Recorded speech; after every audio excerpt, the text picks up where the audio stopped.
мекеме һәм кархана башчылары һәм Қарақалпақстан Республикасында жасаушы тұрғынлары Өзбекстан Республикасы Министрлер Кабинетінің 2024 жылғы 31 май күнгі табиғи газден пайдалану хақындағы 319 санлы қарары екінші бөлімінде көрсетіп өтілген құқық һәм мәжбүриятлар көрсетіп өтілген болып, бұнда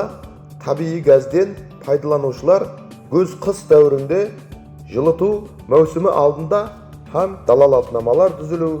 акт түзілу көрсетіп өтілген. Бұл қарар Өзбекстан Республикасы бұқаралардың иіс газінен сақлау пикарында шығарылған болып, осы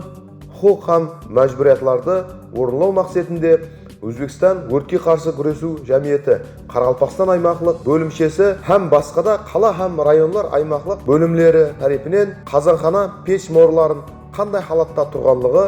моры диаметрі талапқа жауап беретұғынлығы, моры материалы қандай екенлігі, моры жанушы материалдардан қанша аралықта жайласқанлығы, моры неше градуста жайғасқанлығы хақында техник көріктен өткеріп һәм қара күйеден тазалатып тиісілі далалатнама, яғни акт түздіріп қоюыңызды сұраймыз. Еселекпе, осы жоғарыда атап өтілген талаптар орындалмаған жағдайда кемшіліктерді түзету дәуіріне шекеп уақытынша газ тармағынан үзіп қойылуына себеп болуы мүмкін. Күз-қыс маусымында бұқаралардың қауіпсіздігі талапатсыз өту мақсатында шара тәдбір болып есептеледі.